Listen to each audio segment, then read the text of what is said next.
Donc, sélection à nouveau du texte rangé, ici chez moi.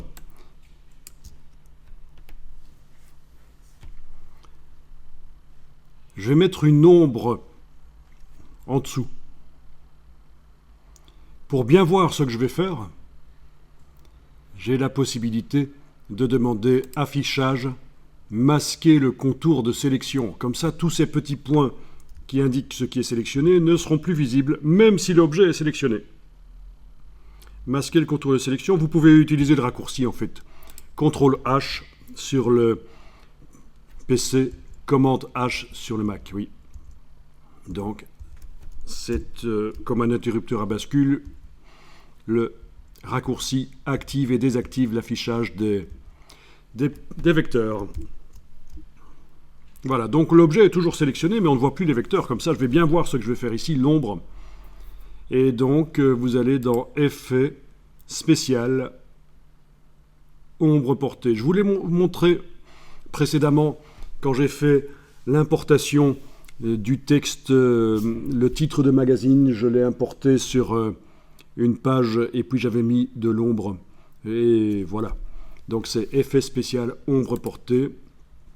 On a les réglages de l'ombre portée ici, mais vous allez cliquer sur OK directement. Et surtout,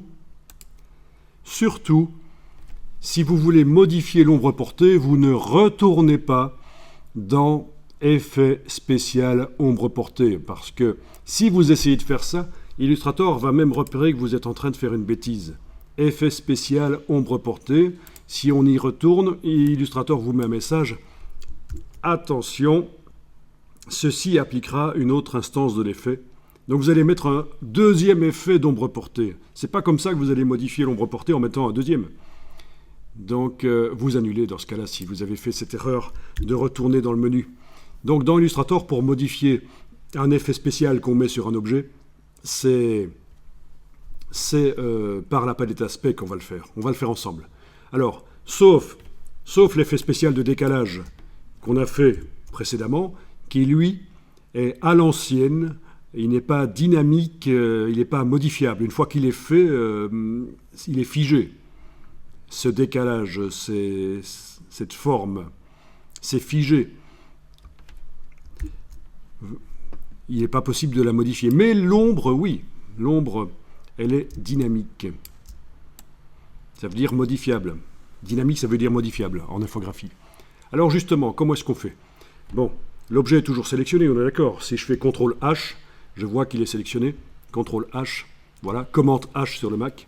Ce qui correspond donc à affichage, afficher le contour de sélection, affichage, masquer le contour de sélection, voilà.